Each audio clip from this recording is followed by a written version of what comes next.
السلام علیکم، میرا نام محمد مرزا اور آج ہم جا رہے ہیں فیضان مدینہ بہاولپور ہفتہ وار اجتماع پر۔ اور ابھی بہاولپور کا موسم زبردست بنا ہوا ہے، بارش کا ماحول بن گیا ہے۔ یہ دیکھیں آپ، بارش کا ماحول بالکل بن گیا ہے اور بارش کا دیکھیں اللہ پاک کی رحمت۔ تو انشاءاللہ ابھی چلیں گے فیضان مدینہ بہاولپور، ہفتہ وار اجتماع میں انشاءاللہ شرکت کریں گے۔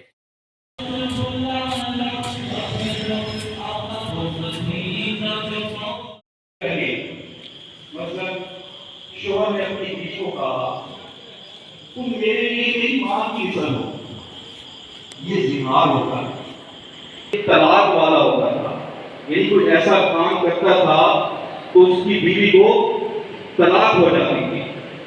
اگر کوئی شخص اپنی بیوی اس پر حرام، میرا مال ختم ہو چکا ہے اور بچے بھی چھوٹے چھوٹے ہیں، اگر انہیں باپ کے پاس آپ علیہ السلام کو معاذ اللہ تکلیف پہنچاتے، جسمانی تشدد بھی کرتے، آخر حضرت نوح علیہ السلام نے اللہ کریم کی بارگاہ میں دعا کی۔ اللہ پاک فرماتا ہے پارہ 17 سورہ انبیاء آیت نمبر 76، ترجمہ کنز ایمان۔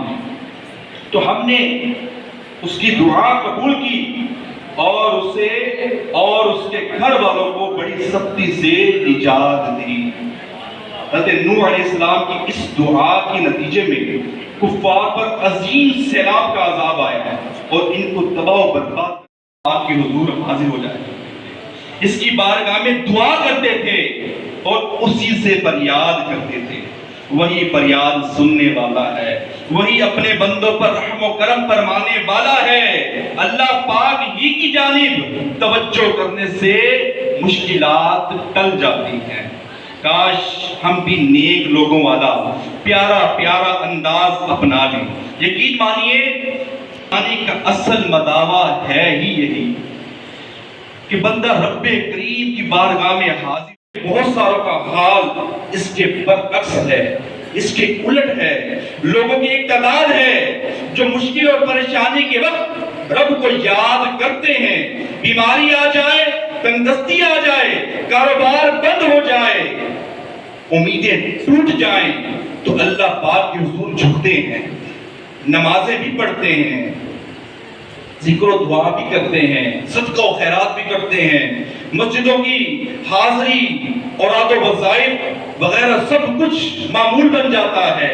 یقیناً یہ بہت اچھی بات ہے، مگر تشویشناک معاملہ یہ ہے کہ انہی لوگوں کو جب خوشیاں ملتی ہیں، مشکلات دور ہوتی ہیں، خوشحالی آتی ہے تو گناہوں بھری زندگی میں دوبارہ لوٹ جاتے ہیں۔ بڑی عام سی مثال ہے کہ جب کسی گھر میں کسی کا انتقال ہو جائے، فوتگی ہو جائے، کسی کی ماں یا بہن یا باپ یا چچا یا تایا یا کوئی رشتہ دار انتقال کرتا ہے تو گھر میں کوہرام مچا ہوتا ہے، آنکھوں سے آنسو چل ہے۔ اس میں ایسی الحمدللہ اچھی اچھی پیاری پیاری باتیں سکھائی جاتی ہیں۔ آپ ماشاءاللہ ہر جمعرات کو، کئی ہوں گے جو ہر جمعرات کو آتے ہیں، کئی آج پہلی بار آئے ہوں گے، تو آپ نیت کر لیجئے کہ انشاءاللہ ہم پابندی کے ساتھ ہر جمعرات کو اجتماع میں آیا کریں گے انشاءاللہ۔ اچھا اکیلے نہیں آنا، اکیلے نہیں آنا، ساتھ میں اپنے ایک دوست کو ضرور لانا۔ روایت میں نا جو بندہ اپنے لیے پسند کرے اپنے بھائی کے لیے بھی وہی پسند کرے۔ تو ہم نیکی کے کام کے لیے آ رہے ہیں نا، اپنے بھائی کو بھی ساتھ لائیں، اپنے دوستوں کو بھی ساتھ لائیں، اپنے بچوں کو جو بڑے ہیں، چھوٹے نہیں بڑے بچوں کو، کیونکہ چھوٹے جو پیارے اور میٹھے اسلامی بھائیوں، آئیے سنت کی فضیلت اور چند آداب زندگی جو ہے انشاءاللہ وہ سننے کی سعادت حاصل کرتے ہیں۔ نبی کریم صلی اللہ تعالیٰ علیہ وآلہ وسلم نے ارشاد فرمایا من احب سنتی فقد احبنی ومن احبنی کان معی فی الجنہ۔ جس نے میری سنت سے محبت کی اس نے مجھ سے محبت کی، اور جس نے مجھ سے محبت کی وہ جنت میں میرے ساتھ ہوگا۔ سینہ تیری سنت کا مدینہ بنے آقا، جنت میں پڑوسی مجھے تم اپنا بنانا۔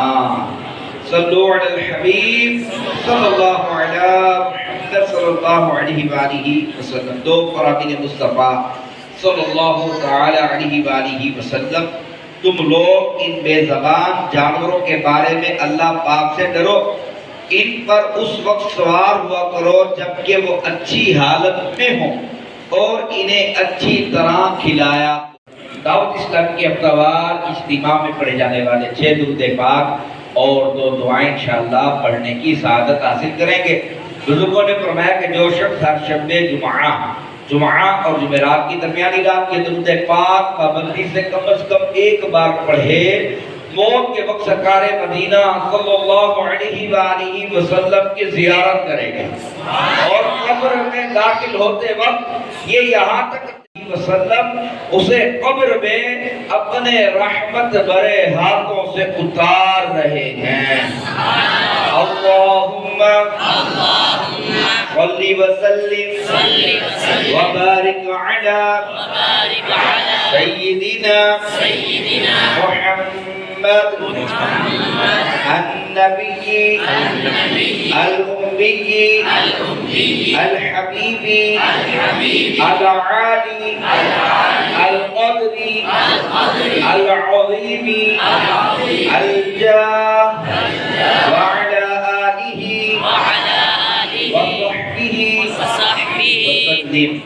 والسلام عليك يا رسول الله، الصلاة والسلام عليك يا حبيب الله، الصلاة والسلام عليك يا نور الله، الصلاة والسلام عليك يا رسول الله، الصلاة والسلام عليك يا حبيب الله. ما في قلبي غير الله، نور محمد صلى الله، لا إله إلا الله، لا إله. یا ربنا یا ربنا یا ربنا یا ربنا یا ربنا یا ربنا یا ارحم الراحمین. الہی ہمیں بار بار سال میں بار بار مکہ اور مدینہ کی عبادت سلام شمع بزم